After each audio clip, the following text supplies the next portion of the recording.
Sir ಹೇಗಿದ್ದೀರಾ Chetan sir? ಚೆನ್ನಾಗಿದ್ದೀನಿ sir, ನೀವು? ಚೆನ್ನಾಗಿದ್ದೀನಿ. ಸೊ ಗಡ್ಡ ಕೂದಲೆಲ್ಲ ಬಿಟ್ಟಿದ್ದಾರೆ, ದೇವದಾಸ್ ಏನಾರ ಆಗ್ಬಿಟ್ರಾ? ದೇವದಾಸ್ ಈ ಥರ ಎಲ್ಲ ಬಿಡಲ್ಲ ಸರ್. ಹೌದಾ? ಗಡ್ಡ ಕೂದಲು ಸುಮ್ಮನೆ ಹಂಗೆ ಬಿಟ್ಟಿರೋದು ಅಷ್ಟೇ. ಸ್ಟೈಲಿಶ್. ಓಕೆ, ನೆಕ್ಸ್ಟ್ ಸ್ಟೈಲಿಶ್ ಅಂತ ಏನಲ್ಲ, ನೆಕ್ಸ್ಟ್ ಯಾವುದೋ ಒಂದು ಸಿನಿಮಾದ ಕ್ಯಾರೆಕ್ಟರ್ಗೆ ಆ ಥರ. ಅಂದ್ರೆ ಈ ಸಿನಿಮಾ ಈ ಲುಕ್ಕೇ ಇರುತ್ತಾ ಪ್ರಭುತ್ವ ಸಿನಿಮಾಗೆ ಹೇಗೆ ಅಂತ? ಸರ್ ಪ್ರಭುತ್ವ ಸಿನಿಮಾ ಮುಗ್ದು ಒಂದು ವರ್ಷದ ಮೇಲೆ ಆಯ್ತಲ್ಲ ಸರ್. ಹೌದೌದು.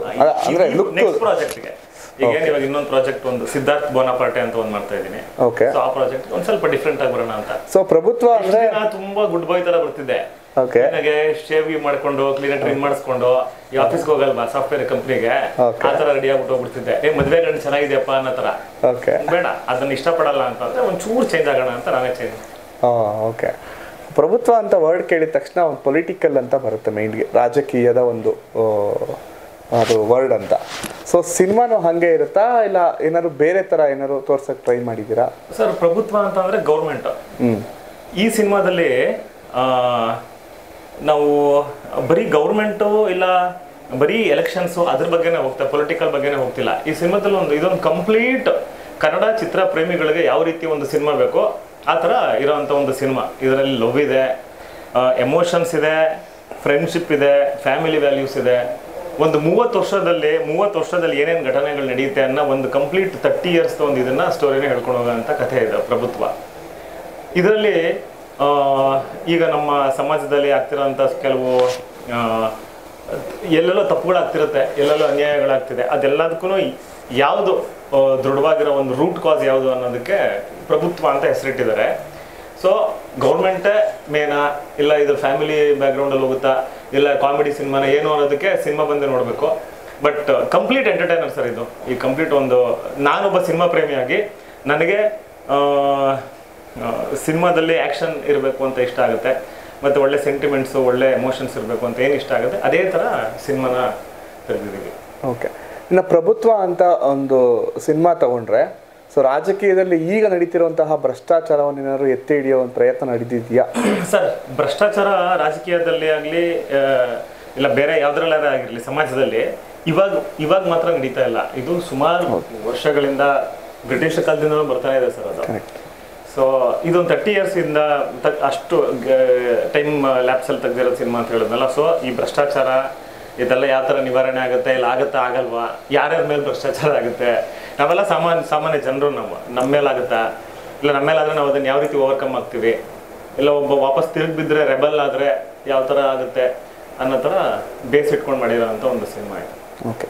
ರಾಜಕೀಯ ಅಂತ ಬಂದಾಗ ನಮ್ಮ ಒಂದು ಕರ್ನಾಟಕದ ರಾಜಕೀಯ ತಗೊಂಡ್ರೆ, ಬಿಕಾಸ್ ನೀವು ಪ್ರಭುತ್ವ ಅಂತ ಟೈಟ್ಲ್ ಇಡೋದ್ರಿಂದ ಈ ಪ್ರಶ್ನೆ ಕೇಳ್ತಾ ಇರೋದು. ಸೊ ಒಂದು ಕಡೆ ರಾಜಕೀಯ ಆದರೆ ಒಂದು ಕಡೆ ಪ್ರಜಾಕೀಯ ಅನ್ನೋದೊಂದು ಬಂದಿದೆ, ನಮ್ಮ ಸಿನಿಮಾ ಇಂಡಸ್ಟ್ರಿಯವರೇ ಸ್ಥಾಪಿಸಿರುವಂತಹ ಒಂದು ಪಕ್ಷ. ಸೊ ಅಂದರೆ ಆ ಥರ ಒಂದು ಪಕ್ಷ ಮಾಡೋದ್ರಿಂದ ಸೊ ನಿಮ್ಮ ಮೈಂಡ್ ಸೆಟ್ ಹೆಂಗೆ, ಅಂದರೆ ಅದನ್ನ ಒಪ್ಕೊಂತೀರಾ? ಸಿನಿಮಾದಲ್ಲಿ ಆ ಥರ ಏನಾದ್ರು ತಗೊಂಬರಕ್ಕೆ ಟ್ರೈ ಮಾಡಿದ್ದೀರಾ? ಅಂದರೆ ತುಂಬ ಹತ್ರ ಆಗೋ ಥರ ಜನಗಳು ರಿಸೀವ್ ಮಾಡ್ಕೊಳ್ಳೋ ಥರ ಆ ಥರ ಏನಾದರೂ? ಸರ್ ನಾನು ಈ ಸಿನಿಮಾದಲ್ಲಿ ನಾನು ಹೇಳಕ್ ಹೊರಟಿರೋದು ಯಾವುದೋ ಒಂದು ಪಕ್ಷದ ಬಗ್ಗೆ ಅಲ್ವೇ ಅಲ್ಲ. ಇದರಲ್ಲಿ ಪೊಲಿಟಿಕ್ಸ್ ಇದೆ. ಓಕೆ. ಆದರೆ ಆ ಥರ ಕರೆಕ್ಟಾಗಿ ನಾವು ಇವಾಗ ಇನ್ನೊಂದೇನು ಅಂದರೆ ಅದೆಲ್ಲಕ್ಕಿಂತ ಮುಖ್ಯವಾಗಿ ಈ ಫಿಲಮಲ್ಲಿ ಹೇಳಕ್ ಹೊರಟಿರೋದು ಇದು ನಾವು ವೋಟರ್ಸ್ ನಾರ್ಮಲ್ ನಾವು ಯಾವ ವೋಟ್ ಹಾಕ್ತೀವಿ, ಬಟ್ ಈ ವೋಟರ್ಸ್ಗೆ ಕರೆಕ್ಟಾಗಿ ನಾವೇನಾದ್ರು ಸೆಲೆಕ್ಟ್ ಮಾಡಿ ವೋಟ್ ಹಾಕ್ಲಿಲ್ಲ ಅಂತ ಅಂದರೆ ನಮ್ಮ ನಿರ್ಧಾರಗಳು ಸರಿ ಆಗಲಿಲ್ಲ ಅಂತ ಅಂದರೆ ಯಾವ್ಯಾವ ಥರ ನಾವು ಅನುಭವಿಸ್ತೀವಿ ಅನ್ನೋದನ್ನೇ ಈ ಸಿನಿಮಾದಲ್ಲಿ ಹೇಳಕ್ ಹೊರಟಿದ್ದೀವಿ. ಇದು ಮೇಜರ್ ಆಗಿದೆ. ಅಂದರೆ ನಮ್ಗೆ ಏನಿದೆ ಲವ್, ಫ್ರೆಂಡ್ಶಿಪ್ಪು, ಈ ಆ್ಯಕ್ಷನ್ನು ಏನೇನಿದೆ ಏನೇನು ನಡೀತಿರುತ್ತೆ ಈ ಸಿನಿಮಾದಲ್ಲಿ, ಅದರಲ್ಲಿ ಈ ಪೊಲಿಟಿಕ್ಸು ಮತ್ತು ವೋಟರ್ಸು ನೋಡಬೇಕಾಗಿರೋಂಥ ಒಂದು ಸಿನಿಮಾ ಇದು ಪ್ರತಿಯೊಬ್ಬ. ಮತ್ತು ಇದು ಈ ಸಿನಿಮಾ ಬಂದು ಇದೇ ಒಂದು ಕ್ಯಾಟಗರಿ ಜನಕ್ಕೆ ಅನ್ನೋದಿಲ್ಲ ಸರ್. ಇದೊಂದು ಕಂಪ್ಲೀಟ್ ಫ್ಯಾಮಿಲಿ ಎಂಟರ್ಟೈನರು. ಇದು ಸಣ್ಣ ಮಕ್ಕಳಿಂದ ಹಿಡಿದು ದೊಡ್ಡವರವರೆಗೂ ಕೂತು ನೋಡೋ ಅಂಥ ಒಂದು ಫ್ಯಾಮಿಲಿ ಎಂಟರ್ಟೈನ್ಮೆಂಟ್ ಸಿನಿಮಾ ಇದು. ಜನ ಸಖತ್ ಎಂಜಾಯ್ ಮಾಡ್ತಾರೆ. ಯಾಕಂದರೆ ಈ ಸಿನಿಮಾದಲ್ಲಿ ಸರ್ ನಾನು ಕನ್ನಡ ಸಿನಿಮಾಗಳನ್ನ ಸಿಕ್ಕಾಪಟ್ಟೆ ನೋಡ್ತೀನಿ. ಈ ನಮ್ಮ ಸಿನಿಮಾದಲ್ಲಿರೋ ಆರ್ಟಿಸ್ಟ್ಗಳು ನಾವು ನೆನೆಸ್ಕೊಂಡ್ರೆ ಎಷ್ಟು ಖುಷಿ ಆಗುತ್ತೆ ಅಂದರೆ ಅಷ್ಟು ಜನ ಆರ್ಟಿಸ್ಟ್ಗಳು, ಒಂದು 70 100 ಜನ ಆರ್ಟಿಸ್ಟ್ಗಳೇ ಅಂತ ಅನ್ಬೋದು. ದೊಡ್ಡ ಕಲಾವಿದರುಗಳು ಎಲ್ಲ ಬೇರೆ ಭಾಷೆಯವರು ಆಗಿರ್ಬೋದು, ನಮ್ಮ ಕನ್ನಡ ಇಂಡಸ್ಟ್ರಿಯಲ್ಲಿ ಆಗಿರ್ಬೋದು, ತುಂಬ ಸೀನಿಯರ್ ಆರ್ಟಿಸ್ಟ್ಗಳೆಲ್ಲ ತುಂಬ ಆ್ಯಕ್ಟ್ ಮಾಡಿದ್ದಾರೆ.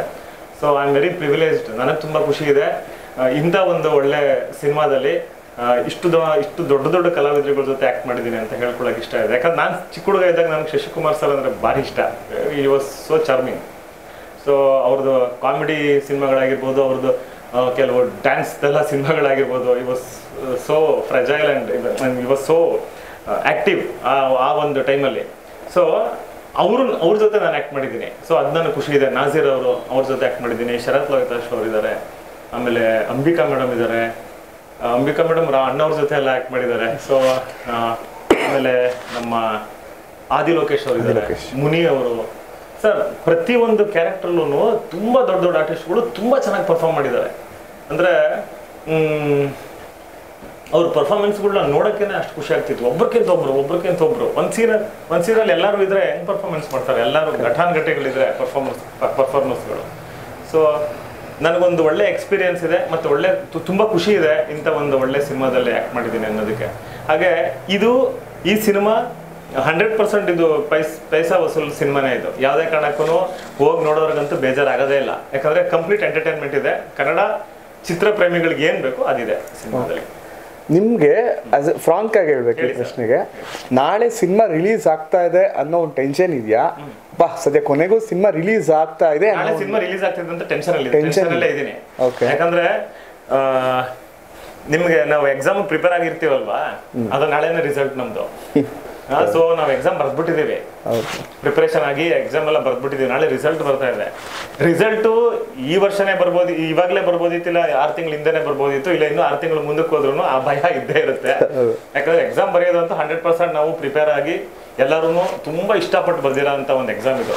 ಮತ್ತು ಇನ್ನೊಂದೇನು ಅಂದ್ರೆ ಇದರಲ್ಲಿ ಕೆಲಸ ಮಾಡಿರೋಂಥ ಎಲ್ಲ ಟೆಕ್ನಿಷಿಯನ್ಸು ತುಂಬಾ ಚೆನ್ನಾಗಿ ಅವರು 100% ಅವ್ರು ಎಫರ್ಟ್ ಹಾಕ್ಬಿಟ್ಟು ಮಾಡಿದ್ದಾರೆ. ಮತ್ತು ಎಲ್ಲ ಆರ್ಟಿಸ್ಟ್ಗಳು ಅಷ್ಟೇ. ಸೊ ಈ ಥರ ಎಕ್ಸಾಮ್ ಎಲ್ಲರೂ ಸೇರಿ ಬರೆದಿದ್ದೀವಿ. ಇಲ್ಲಿ ಒಬ್ಬರೇ ಕೂತ್ಕೊಂಡು ಬರ್ದಿರೋ ಎಕ್ಸಾಮ್ ಅಲ್ಲ ಇದು, ಎಲ್ಲರೂ ಸೇರಿ ಎಕ್ಸಾಮ್ ಬರೆದಿರೋದ್ರಿಂದ 100% ಒಳ್ಳೆ ಡಿಸ್ಟಿಂಕ್ಷನಲ್ಲೇ ಪಾಸ್ ಆಗ್ತೀವಿ ಅಂತ ಅನ್ಕೊಂಡಿದ್ದೀನಿ. ಯಾಕಂದ್ರೆ ನನಗೆ ಗೊತ್ತಿಲ್ಲದಲ್ಲಿರೋದು ನನ್ನ ಪಕ್ಕದಲ್ಲಿರೋ ಒಂದು ತೋರಿಸಿ ಕಾಪಿ ಹೊಡ್ಕೊಂಡು ಬರ್ದಿದ್ದೀವಿ. ನನಗೆ ಅವ್ರಿಗೆ ಗೊತ್ತಿಲ್ಲದಿರೋದು ನನ್ನ ನೋಡ್ಕೊಂಡು ಬರ್ದಿರ್ಬೋದು, ಇಲ್ಲ ಇನ್ನೊಬ್ಬರು ನೋಡ್ಕೊಂಡು ಬರ್ದಿರ್ಬೋದು. ಇದೊಂದು ಟೀಮ್ ವರ್ಕ್ ಸಿನಿಮಾ.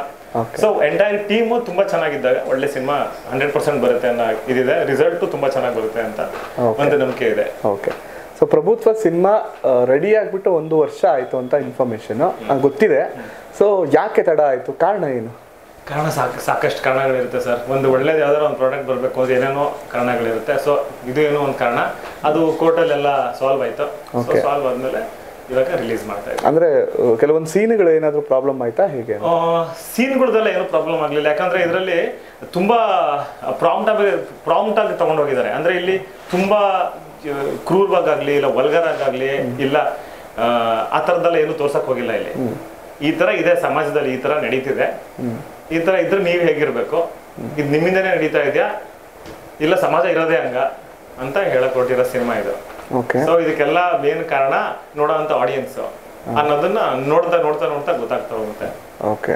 ಅಲ್ಲ ಸರ್, ನೀವು ಹೇಳ್ತಾ ಇರೋದು ಈಗ ನಂಗೆ ಅರ್ಥ ಆಯ್ತು. ಅಂದ್ರೆ ಸಮಾಜದ ಒಂದು ಕನ್ನಡಿಯನ್ನ ನೀವು ತೋರಿಸಿದ್ದೀರಾ ಸಿನಿಮಾದಲ್ಲಿ. ಬಟ್ ಅದಕ್ಕೂ ಮತ್ತೆ ಈ ನಡೆದಿರೋಂಥ ಇನ್ಸಿಡೆಂಟ್ಗಳಿಗೂ ಹೆಂಗೆ, ಅಂದ್ರೆ ಏನಾದ್ರು ವಿಚಾರಗಳನ್ನ ಏನಾದ್ರು ಅವರು ಹೇಳಿದ್ರ ಈ ತರ ತೆಗಿಬಾರ್ದು, ಈ ತರ ತೋರಿಸ್ತಾರೆ? ಇದು ಸ್ಟಾರ್ಟಿಂಗ್ ಅಲ್ಲಿ ನಾವು ಇದಕ್ಕೆ ಸೆನ್ಸಾರ್ಗೆ ಹೋಗುತ್ತಲ್ಲ, ಸೆನ್ಸಾರ್ಗೆ ಆಕ್ಚುಲಿ ಯಾರನ್ನೂ ಒಳಗಡೆ ಅಲೋ ಮಾಡಲ್ಲ. ನಾವೆಲ್ಲರೂ ಆಚೆ ಇರಬೇಕು, ಬರೀ ಡೈರೆಕ್ಟರ್ ಪ್ರೊಡ್ಯೂಸರ್ ಮಾತ್ರ ಒಳಗಡೆ ಕರೆದವ್ರಿಗೇನೋ ಒಂದಿಷ್ಟು ಚೇಂಜಸ್ಗಳು ಹೇಳ್ತಾರೆ, ಆ ಥರ ಏನೋ ಇರುತ್ತೆ. ಸೊ ನಮಗೆ ಅವ್ರು ಸೆನ್ಸಾರ್ ನೋಡ್ಕೊಂಡು ಬಂದ್ಮೇಲೆ ಅಲ್ಲೇನೆ ಅವ್ರಿಗೆ ಶಬಾಷ್ಗಿರಿ ಕೊಟ್ಟಿದ್ದಾರೆ.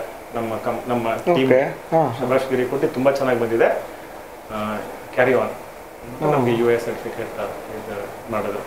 So I am very happy. ಅವರು ತುಂಬಾ ಖುಷಿ ಪಟ್ಟಿದ್ದಾರೆ ಅಂತ.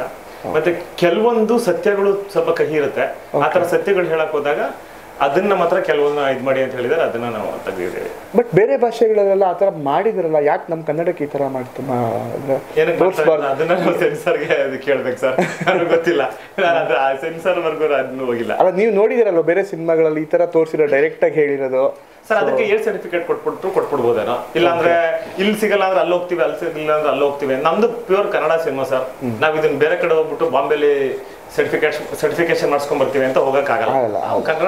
ಕನ್ನಡ ಸಿನಿಮಾ ಕರ್ನಾಟಕದಲ್ಲೇನೆ ನಾವು ರಿಲೀಸ್ ಮಾಡಬೇಕು ಅನ್ಕೊಂಡಿದೀವಿ, ಕರ್ನಾಟಕದಲ್ಲೇ ಸರ್ಟಿಫಿಕೇಶನ್ ಮಾಡಿಸ್ತೀವಿ. ಇಲ್ಲಿರೋ ರೂಲ್ಸ್ ಅಂಡ್ ರೆಗ್ಯುಲೇಷನ್ಸ್ ಪ್ರಕಾರನೇ ನಮ್ಮ ಸರ್ಟಿಫಿಕೇಶನ್ ಆಗಿದೆ.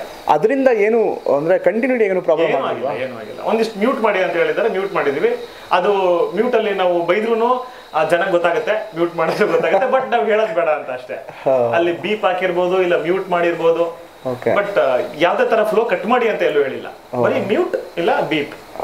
ಓಕೆ, ಅಂದ್ರೆ ಇದು ಬೈಗಳಲ್ಲ, ಅದು ಬೈಗಳಲ್ಲ, ವರ್ಡ್ಗಳನ್ನ ಕೆಲವು ಮ್ಯೂಟ್ ಮಾಡಿ ಅಂತ ಹೇಳಿ. ಯಾವ ಸಿಕ್ಕಿದೆ ಸರ್ ಸರ್ಟಿಫಿಕೇಟ್? ಯು ಎ ಸಿಕ್ಕಿದೆ. ಓಕೆ. ಅಂಡ್ ಇದರಲ್ಲಿ ತಾಳಬಾಣಗ ಬಗ್ಗೆ ಹೇಳ್ತಾ ಇದ್ದೀನಿ, ಸಿಕ್ಕಾಪಟ್ಟೆ ಆಕ್ಟರ್ಗಳು ಸಿಕ್ಕಾಪಟ್ಟೆ ಇದ್ದಾರೆ ಅಂತ ಅಂದ್ಬಿಟ್ಟು. ಸೊ ಅಂದ್ರೆ ಟೋಟಲಿ ದೊಡ್ಡ ಸೀನಿಯರ್ ಆಕ್ಟರ್ಗಳನ್ನೆಲ್ಲ ಹಾಕೊಂಡು ಒಂದು ಬಂಚ್ ಸಿನಿಮಾ ಮಾಡಿದೀರಾ. ಸೊ ಅಂದ್ರೆ ಹೆಂಗಿತ್ತ ಎಕ್ಸ್ಪೀರಿಯನ್ಸ್ ಅಂತ ಕೇಳ್ಕೊಳ್ತೀನಿ ಸರ್. ಈ ತರ ಇಷ್ಟು ಜನ ಆರ್ಟಿಸ್ಟ್ಗಳನ್ನ ಹಾಕೊಂಡು ಮಾಡಬೇಕು ಅಂತಂದ್ರೆ ಪ್ರೊಡ್ಯೂಸರ್ಗೆ ಹ್ಯಾಟ್ಸ್ ಆಫ್ ಹೇಳ್ಬೇಕು ಸರ್. ಹೌದೌದು. ಯಾಕಂದ್ರೆ ನಾವೀಗ ಎಷ್ಟೊಂದು ಸಿನಿಮಾಗಳು ನೋಡ್ತಾ ಇದೀವಿ, ಒಂದ್ 5-6 ಜನ ಗೊತ್ತಿರೋರು ಇರ್ತಾರೆ, ಸಖತ್ ನೋನ್ ಫೇಸ್. ಮಿಕ್ಕಿದವ್ರು ಎಲ್ಲ ಹೊಸಬ್ರು ಇರ್ತಾರೆ, ಇದ್ರಲ್ಲಿ ಎಲ್ಲ ಗೊತ್ತಿರೋರನ್ನೇ. ಇದು ಯಾವ್ದೋ ಒಂದು ಕ್ಯಾರೆಕ್ಟರ್ ಬರುತ್ತೆ ಗೊತ್ತಿರೋರು, ಇವರು ಯಾವ್ದೋ ಒಂದು ಕ್ಯಾರೆಕ್ಟರ್ ಬರುತ್ತೆ ಗೊತ್ತಿರೋರು. ಸೆಟ್ಟಲ್ಲಿ ನಾನು ರೆಡಿ ಆಗ್ಬಿಟ್ಟು ಆಚೆ ಬರೋಷ್ಟರಲ್ಲಿ ಬೇರೆ ಬೇರೆ ಆರ್ಟಿಸ್ಟ್ಗಳೆಲ್ಲ ರೆಡಿಯಾಗಿ ಆಚೆ ಬರ್ತಿದ್ರಲ್ಲ, ಸೆಟ್ಟಿಗೆ ಸೇರ್ತಿದ್ವಲ್ಲ ನಾವಲ್ಲಿ, ಇವ್ರು ಯಾವ ಕ್ಯಾರೆಕ್ಟರ್ಗೆ ಅಂತ ನಮ್ಗೆ ಆಶ್ಚರ್ಯ ಆಗ್ಬಿಡೋದು. ಅಂದ್ರೆ ಅಷ್ಟು ಜನ ಅಂತಂತ ಒಳ್ಳೊಳ್ಳೆ ಕಲಾವಿದರುಗಳು, ಅಷ್ಟು ದೊಡ್ಡ ಕಲಾವಿದರುಗಳು. ನಾವೆಲ್ಲ ಚಿಕ್ಕ ಹುಡುಗರಿಂದ ಅವ್ರನ್ನ ಟಿವಿಯಲ್ಲಿ ಮತ್ತೆ ಸಿನಿಮಾದಲ್ಲಿ ನೋಡ್ಕೊಂಡು ಬೆಳೆದಂಥವ್ರು, ಅವ್ರಗಳ ಜೊತೆ ಎಲ್ಲ ಆಕ್ಟ್ ಮಾಡೋವಂಥ ಭಾಗ್ಯ ಸಿಕ್ಕಿದೆ ನಮಗೆ. So hats off to the end ನಮ್ಮ ಪ್ರೊಡಕ್ಷನ್ ಟೀಮು. ಯಾಕಂದ್ರೆ ಒಂದೊಂದು ಸತಿ ಅಂತೂ ನಮ್ಮ ಸೆಟ್ಟಲ್ಲಿ ಒಂದು 8-9 ಕ್ಯಾರವಾನ್ಗಳು ನಿಂತ್ಕೊಂಡ್ಬಿಡ್ತಿದ್ದೆಲ್ಲ, ಡಬಲ್ ಡೋರ್ ತ್ರಿಬಲ್ ಡೋರ್ಗಳು. ಅಷ್ಟು ಜನ ಆರ್ಟಿಸ್ಟ್ಗಳು, ಯಾರಿಗೂ ಇವ್ರು ಯಾರೋ ಚಿಕ್ಕ ಆರ್ಟಿಸ್ಟು ಅದು ಆ ಥರ ಎಲ್ಲ ಟ್ರೀಟ್ಮೆಂಟ್ ಇಲ್ಲ ಸರ್. ಎಲ್ಲರಿಗೂ ಒಳ್ಳೆ ಟ್ರೀಟ್ಮೆಂಟು, ಅಷ್ಟು ಚೆನ್ನಾಗಿ ಎಲ್ಲರನ್ನೂ ನೋಡ್ಕೊಂಡಿದ್ದಾರೆ ನಮ್ಮ ಪ್ರೊಡಕ್ಷನ್ ಟೀಮು. ಸೊ ಇಂಥ ಪ್ರೊಡ್ಯೂಸರ್ಸ್ಗಳು ಉಳಿಬೇಕು ಅಂದರೆ ಇಂಥ ಸಿನಿಮಾಗಳು ಗೆಲ್ಲಬೇಕು. ಮತ್ತು ಏನೋ ಒಂದು ಸಿನಿಮಾ ಗೆದ್ಬಿಡುತ್ತೆ ಅಂತಲ್ಲ, ಸಖತ್ ಪ್ಯಾಷನೇಟ್ ಪ್ರೊಡ್ಯೂಸರು ಸರ್. ದುಡ್ಡಿರೋರೆಲ್ಲ ಪ್ರೊಡ್ಯೂಸ್ ಮಾಡೋಕ್ಕಾಗಲ್ಲ, ಪ್ರೊಡ್ಯೂಸರ್ಸ್ ಆಗಕ್ಕಾಗಲ್ಲ, ಮೇಕಪ್ ಹಚ್ಕೊಂಡವನ್ನೆಲ್ಲ ಆಕ್ಟರ್ ಆಗಕ್ಕಾಗಲ್ಲ, ಆಕ್ಷನ್ ಕಟ್ ಹೇಳೋವನ್ನೆಲ್ಲ ಡೈರೆಕ್ಟರ್ ಆಗಕ್ಕಾಗಲ್ಲ. ಸೊ ಇವ್ ತುಂಬಾ ಪ್ಯಾಷನೇಟ್ ಇರೋದ್ರಿಂದ ಈ ಪ್ರೊಡ್ಯೂಸರು ಈ ಎಲ್ಲಾ ಕಲಾವಿದರುಗಳನ್ನ ಅವರು ಚಿಕ್ಕವರಿಂದ ನೋಡ್ಕೊಂಡ್ ಬಂದಿದಾರಲ್ಲ, ಎಷ್ಟು ರೆಸ್ಪೆಕ್ಟ್ಫುಲ್ ಆಗಿ ಎಲ್ಲರನ್ನ ನೋಡ್ಕೊಂಡು ಅಷ್ಟು ಚೆನ್ನಾಗಿ ನಮ್ಮ ಸಿನಿಮಾನ ಮುಗಿಸ್ಕೊಟ್ಟಿದ್ದಾರೆ. ಸಿನಿಮಾಗೆ ಏನು ಬೇಕು, ಮತ್ತೆ ಈವನ್ ಡೈಲಾಗ್ಸ್ ವಿನಯ್ ಅಂತ ಎಷ್ಟು ಚೆನ್ನಾಗಿ ಬರ್ದಿದ್ದಾರೆ ಅಂದ್ರೆ, ಏನೋ ಒಬ್ಬ ಹೀರೋ ಬರ್ತಾನೆ ಅವನೇ ಡೈಲಾಗ್ ಹೊಡಿತಾನೆ, ಎಲ್ಲ ಕ್ಯಾರೆಕ್ಟರ್ಗಳಿಗೆ ಅವ್ರದ್ದೇ ತೂಕವಾದಂಥ ಡೈಲಾಗ್ಗಳನ್ನ ಕೊಟ್ಟು ಅಷ್ಟು ಚೆನ್ನಾಗಿ ಮಾಡಿದ್ದಾರೆ ಸಿನಿಮಾನ. ಮತ್ತೆ ಫೈಟ್ಸ್ ಎಸ್ಪೆಷಲಿ ಒಂದು 5-6 ಜನ ಫೈಟ್ ಮಾಸ್ಟರ್ಸು, ವಿನೋದು, ಆಮೇಲೆ ವಿಕ್ರಮ್ ಮಾಸ್ಟರು, ಆಮೇಲೆ ಮಾಸ್ ಮಾದ ಅವರು, ಆಮೇಲೆ ಥ್ರಿಲ್ಲರ್ ಮಂಜು ಸರು, ಸೊ ಡಿಫ್ರೆಂಟ್ ಡ್ಯಾನಿ, ಇಷ್ಟು ಜನನು ಫೈಟ್ ಮಾಸ್ಟರ್ಸ್ಗಳೆಲ್ಲ ಫೈಟ್ಸ್ಗಳೆಲ್ಲ ಆಕ್ಷನ್ಸ್ ಹಂಗಾದ್ರೆ ಚೆನ್ನಾಗಿ ಎಕ್ಸ್ಪೆಕ್ಟ್ ಮಾಡೋದು. ಒಳ್ಳೊಳ್ಳೆ ಆಕ್ಷನ್ಸ್ ಸರ್, ಆಕ್ಷನ್ಸ್ ಇದೆ. ಅದು ಹೇಳೋದಲ್ಲ, ಒಬ್ಬ ವ್ಯಕ್ತಿ ಅವನಿಗೆ ಈ ಸಮಾಜದಿಂದ ಎಷ್ಟು ಒತ್ತಡ ಆಗುತ್ತೆ ಅಂದ್ರೆ ಒಂದ್ಸತಿ ತಿರುಗಿ ಬಿದ್ರೆ ಕಾಮನ್ ಮ್ಯಾನ್ ಯಾವ ತರ ರೆಬಲ್ ಆದ್ರೆ ಯಾವ ತರ ಇರುತ್ತೆ ಅನ್ನೋ ಸಬ್ಜೆಕ್ಟ್. ಓಕೆ ಸರ್, ಕೊನೆಯದಾಗಿ ಇಷ್ಟು ಕಷ್ಟಗಳನ್ನ ಅನುಭವಿಸ್ಕೊಂಡು ಗೆದ್ದು ಸಿನಿಮಾ ರಿಲೀಸ್ ಮಾಡ್ತಾ ಇದ್ದೀರಾ. ಬಟ್ ಈ ಟೈಮ್ ರೈಟ್ ಟೈಮ್ ಅಂತ ಅನ್ಸುತ್ತಾ ಅಂತ? ಯಾಕಂದ್ರೆ ತುಂಬಾ ಸಿನಿಮಾಗಳು ಇದೆ, ಥಿಯೇಟರ್ ಪ್ರಾಬ್ಲಮ್ಸ್ ಹೇಗಿದೆ ಅಂತ. 22ನೇ ತಾರೀಕು ಕಾಲಭೈರವೇಶ್ವರನ್ ಜಯಂತಿ ಸರ್. ಕಾಲಭೈರವಂದು ಎಲ್ಲರೂ ಓಂ ನಮಃ ಶಿವಾಯ ಅಂತ ಅವತ್ತೇ ಬರ್ತಾ ಇದ್ದಾರೆ, ನಾವು ಬಂದಿದ್ದೀವಿ. ಇನ್ನೊಂದೇನು ಅಂದ್ರೆ ಸರ್, ನಮ್ಮ ಕರ್ನಾಟಕದಲ್ಲಿ ಎಷ್ಟು ಜನ ಕನ್ನಡಿಗರಿದ್ದೀವಿ ಸರ್? ಒಂದ್ 5-6 ಕೋಟಿ ಜನ ಇದೀವ. 6 ಸಿನಿಮಾ ಸರ್ ರಿಲೀಸ್ ಆಗ್ತಿರೋದು. ಚೆನ್ನಾಗಿದ್ರೆ ಸಿನಿಮಾ ಎಲ್ಲ ಸಿನಿಮಾ ನೋಡ್ತಾರೆ. ನಾನೇನೆ ಒಂದೊಂದ್ಸಲಿ ಯಾವಾಗಾರ ಫ್ರೀ ಇದ್ದಾಗ ನಾನು ನನ್ನ ಫ್ರೆಂಡು ಒಂದಿನ 3 ಸಿನಿಮಾ ನೋಡಿದೀವಿ. ಬೆಳಗ್ಗೆ ಒಂದು ಸಿನಿಮಾ ಹೋದ್ವಿ, ಅದ್ ಮುಗಿಸ್ಕೊಂಡು ಅವತ್ತೇನು ಫುಲ್ ಫ್ರೀ ಇದ್ವಿ, ಊಟ ಮಾಡಿದ್ವಿ, ಇನ್ನೊಂದ್ ಸಿನಿಮಾ ಹೋದ್ವಿ, ರಾತ್ರಿ ಒಂದು ಸಿನಿಮಾ ನೋಡ್ಕೊಂಡು ಮನೆಗೆ ಬಂದ್ವಿ. ಚೆನ್ನಾಗಿದ್ರೆ ಎಲ್ಲ ಸಿನಿಮಾ ನೋಡ್ತಾರೆ. ಇಲ್ಲಾಂದ್ರೆ ಫ್ರೀ ಇದ್ರು ಬೇರೆ ಕೆಲಸ ಇಲ್ಲ ಬೇರೆ ಏನೋ ಮಾಡ್ಕೊಂಡು ಕುತ್ಕೊಂತ ಬಿಟ್ರೆ ಸಿನಿಮಾಗೆ ಹೋಗಲ್ಲ. ಚೆನ್ನಾಗಿದೆ ಅಂತಂದ್ರೆ ಎಲ್ಲ ಸಿನಿಮಾ ನೋಡ್ತೀವಿ. Okay, super sir. ಆಕ್ಚುಲಿ ಇಷ್ಟು ಒಂದು ಕಷ್ಟಕ್ಕೆ ಪ್ರತಿಫಲ ಸಿಗ್ಲಿ ಸಿನಿಮಾ. Thank you sir. ಗೆಲ್ಬೇಕು ಸಿನಿಮಾ, ನೀವು ಸಹ ಮುಂದೆ. ಸೊ ನೆಕ್ಸ್ಟ್ ಸಿನಿಮಾ ತುಂಬಾ ಚೆನ್ನಾಗಿ ರೆಡಿ ಆಗ್ತಿದ್ದೀರಾ. ಅದ್ರ ಬಗ್ಗೆ ಒಂದು ಚಿಕ್ಕದಾಗ ಒಂದು ಅಪ್ಡೇಟ್ ಏನಾದ್ರು? ಸರ್, ನಂದು ನೆಕ್ಸ್ಟ್ ಸಿನಿಮಾ ಬಂದು ಸಿದ್ಧಾರ್ಥ್ ಬೋನಾಪಾರ್ಟೆ ಅಂತ. ಸೊ ಈ ಗೆಟಪ್ ಹೇಳಿದ್ರಲ್ಲ ನೀವೇನೋ ದೇವದಾಸ್ ತರ ಅಂತ, ಅದು ಇವಾಗ ಕಟ್ಕೊಂಡು ಕುಂತಿರೋದಕ್ಕಾಗಿ ಕಾಣಿಸ್ತಿರ್ಬೋದೇನೋ, ಬಟ್ ಸಿನಿಮಾದಲ್ಲಿ ನೋಡಿದ್ರೆ ಯಾವುದೇ ತರ ದೇವದಾಸು ಕಾಣಲ್ಲ, ಬೇರೆ ತರನೇ ಇರುತ್ತೆ. ಯಾಕಂದ್ರೆ ಡೈರೆಕ್ಟ್ರೇ ಆತರ. ಆಕ್ಚುಲಿ ನಮ್ಗೆ ಏನ್ ಗೊತ್ತಾ ಸರ್, ನಮ್ಗೆ ಒಳ್ಳೆ ರೈಟರ್ ಒಳ್ಳೆ ಡೈರೆಕ್ಟರ್ ಸಿಕ್ಬಿಟ್ರೆ ನಮ್ ತಲೆನೇ ಕಟ್ಸ್ಕೊಳಂಗಿಲ್ಲ. ಎಲ್ಲ ಅವ್ರ ತಲೆ ಮೇಲೆ ಬರ ಹಾಕೊಂಡು ನಮ್ಗೆ ಬರೀ ಆಕ್ಟಿಂಗ್ ಮಾಡೋದು ಮಾತ್ರ ಇರುತ್ತೆ. ಇಲ್ಲ ಅಂತಂದ್ರೆ ಕಷ್ಟ ಆಗುತ್ತೆ ನಮ್ಗೆ ಆಸ್ ಅನ್ ಆಕ್ಟರ್. ನಮ್ಗೆ ಅವರು ಸ್ಟ್ರಾಂಗ್ ಆಗಿದ್ಬಿಟ್ರೆ ನಮ್ಗೆ ಈಸಿ ಆಕ್ಟ್ ಮಾಡೋದು. ಸೊ ಮಾರುತಿ ಅಂತ ಡೈರೆಕ್ಟ್ರು, ವಂಡರ್ಫುಲ್ ಟೀಮ್, ತುಂಬಾ ಚೆನ್ನಾಗಿ ಮಾಡ್ತಾ ಇದ್ದಾರೆ ಅದನ್ನು ಸಹ. ಸೊ ಈ ಸಿನಿಮಾ ನನಗೆ ತುಂಬಾ ಹೋಪ್ಸ್ ಇದೆ. ಯಾವುದು ನಮ್ಮ ಪ್ರಭುತ್ವನು.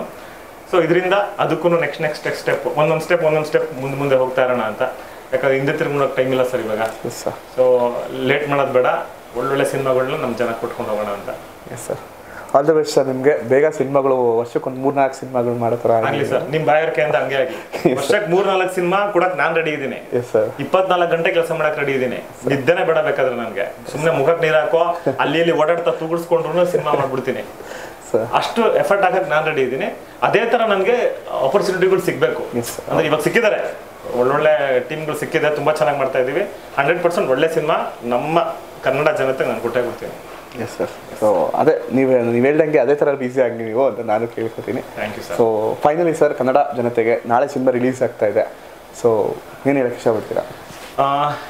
ನಾಳೆ ನಂದು ಓಕೆ, ನಾಳೆ ನವೆಂಬರ್ 22ನೇ ತಾರೀಕು ನನ್ನ ಪ್ರಭುತ್ವ ಸಿನಿಮಾ ರಿಲೀಸ್ ಆಗ್ತಿದೆ. ಈ ಸಿನಿಮಾ ಕನ್ನಡ ಚಿತ್ರ ಪ್ರೇಮಿಗಳಿಗೆ ಯಾವ ರೀತಿ ಚಿತ್ರಗಳು ಬೇಕು ಅಂತ ಅನ್ಕೊಂಡಿದ್ದೀರೋ ಅದೇ ಥರ ಸಿನಿಮಾ ಇದೆ. ಆ್ಯಕ್ಷನ್ನು, ಲವ್, ಕಾಮಿಡಿ, ಒಂದು ಕಂಪ್ಲೀಟ್ ಎಂಟರ್ಟೈನರ್ ಒಂದು ಸಿನಿಮಾ ರಿಲೀಸ್ ಆಗ್ತಿದೆ, ಪ್ರಭುತ್ವ.